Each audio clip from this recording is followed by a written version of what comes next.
$2,000 ongoing monthly checks specifically targeted at low-income groups including SSA, SSDI, SSI, VA, and RRB. Hello, everyone. This is Kadar here and welcome to today's video. I'm so glad you're joining me because today I'll be discussing something really significant, the proposal of $2,000 ongoing monthly checks aimed specifically at helping low-income individuals.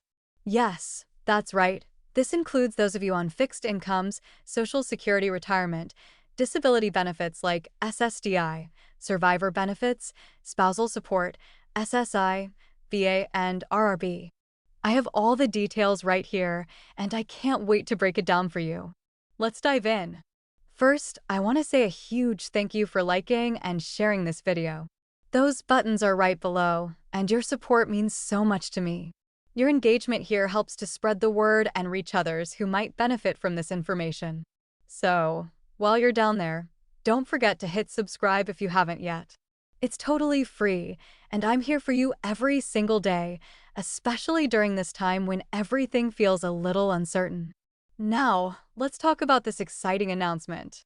This proposal for $2,000 monthly checks is exactly the type of support I believe is necessary for our low-income and fixed-income communities. A new report, one that I'm excited to share with you, suggests that these payments would be focused where they're needed most. This approach makes a lot of sense, and I'll explain why this targeted assistance is such a strong move compared to what we've seen in the past. Let's think back to the stimulus checks we received a few years ago. In 2020, we got 2 checks, and in 2021, we received 1. But here's the issue. These checks went out to about 85% of the population. In my opinion, that was a major misstep. Those checks should have been reserved for low-income individuals and families who needed that support the most, rather than being distributed so widely. With this new proposal, they're aiming to direct funds exactly where they're needed, and I think that's a much smarter, more focused approach. So, let's get into one of the main points from this report. It uses a concept called MPC, which stands for Marginal Propensity to Consume. This is just a fancy way of saying how likely people are to spend money when they receive it. The report classifies people into 3 groups based on MPC: low, middle, and high. And these categories have a lot to do with income level. For example, low-income individuals generally have a high MPC.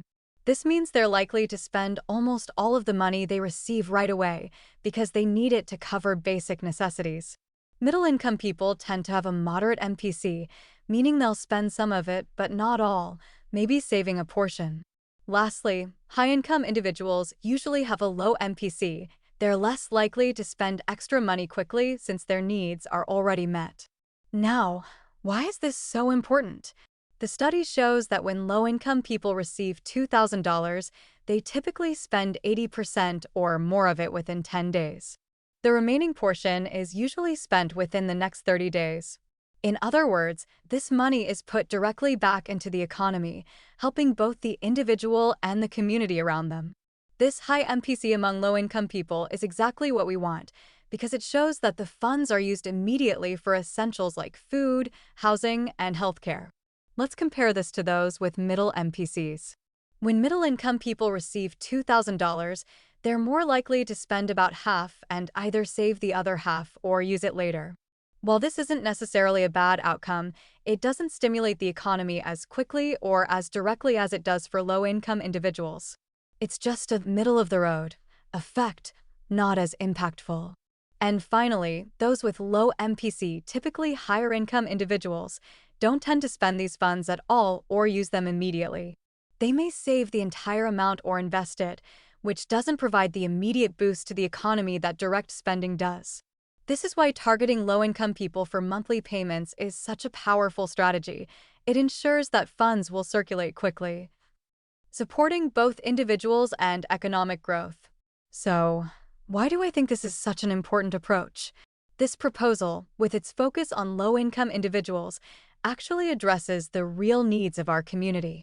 Rather than giving money across the board, which we saw wasn't as effective, these payments would go to people who need them most and will use them right away, creating a positive ripple effect.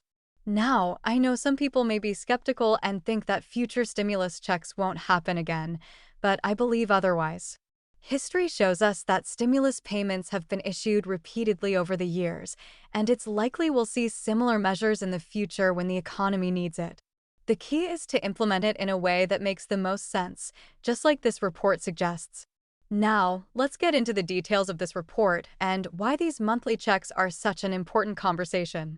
According to the latest findings, $2,000 ongoing monthly checks could significantly impact low-income Americans.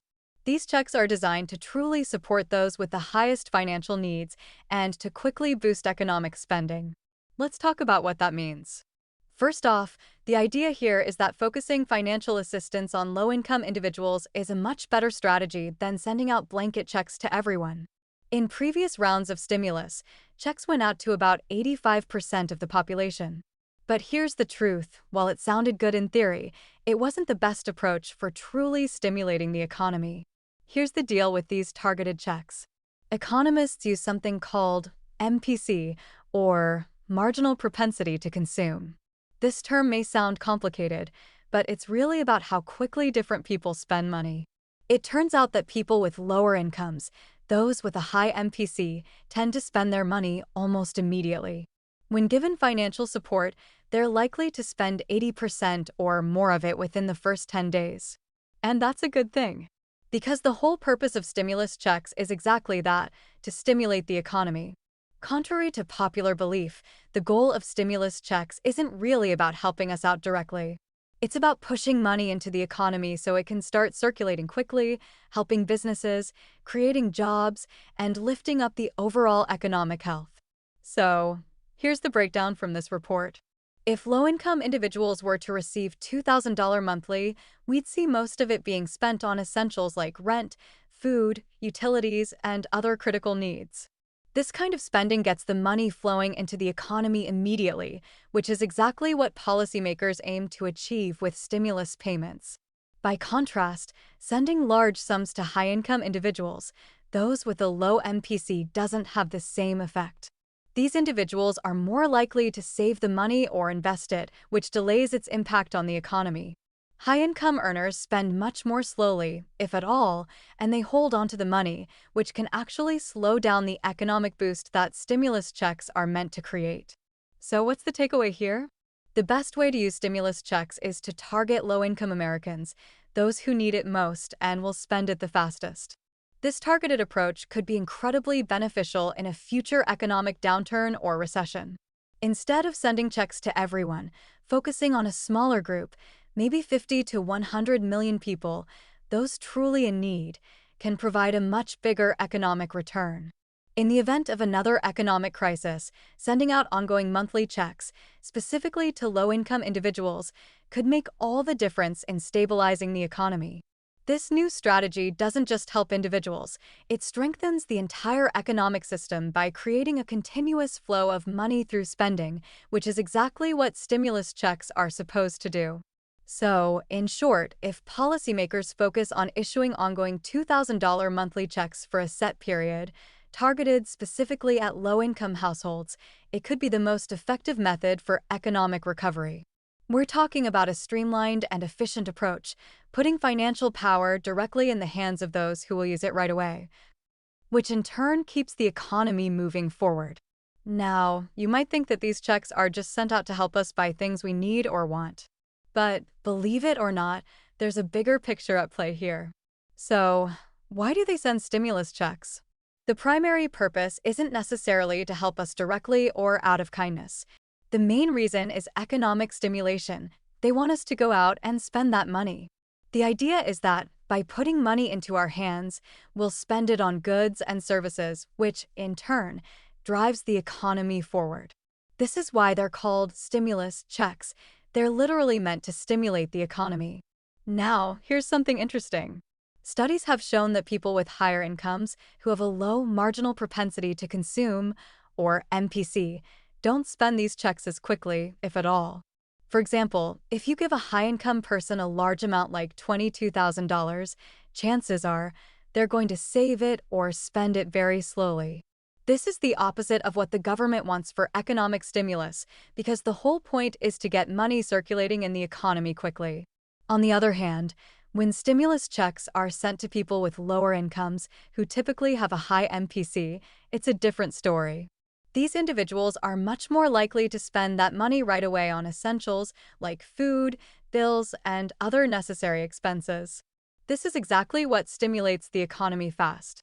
If they were to focus on giving $2,000 ongoing monthly checks to low-income individuals, studies show that around 80% of that money would be spent within the first 10 days. That's $1,600 of every $2,000 quickly going back into the economy, which is precisely what's needed to boost economic activity. The remaining $400 would be spent within the next month. This kind of spending is ideal for economic stimulus because it keeps money moving throughout the market. So, the key takeaway here is that low-income people with high MPCs are actually the best group to target for economic stimulus. Sending large amounts of money to this group ensures that the money doesn't sit in bank accounts or savings, it's put to immediate use.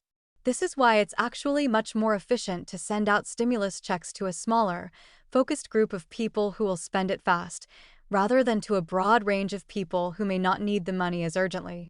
In fact, if they follow this approach, they could stimulate the economy without having to print nearly as much money, potentially only a few $100 billion instead of nearly $1 trillion. This approach could also help avoid massive inflation, which often happens when a huge amount of money is suddenly injected into the economy. Now, you might wonder, will this type of targeted stimulus happen? As of right now, a $2,000 ongoing check hasn't been approved. But in the event of a major recession or economic downturn, studies like this might influence the government's approach. If they focus on lower-income households, they could get a better economic result without the downsides, like inflation. In conclusion, this proposal for $2,000 ongoing monthly checks is a big step toward addressing real financial needs in our low-income communities. By focusing on those with high MPCs, mainly low-income individuals and families, we ensure that the money goes right back into the economy, helping everyone involved. I truly hope to see this type of targeted financial support come to life. So, in summary, the next time stimulus checks are considered, a targeted approach focusing on low-income individuals with high MPC could be the most effective way to stimulate the economy. It helps those who need it most, keeps the economy moving, and could even prevent the kind of inflation we've seen in the past. If this topic interests you, don't forget to like, share, and subscribe to stay updated with more insights.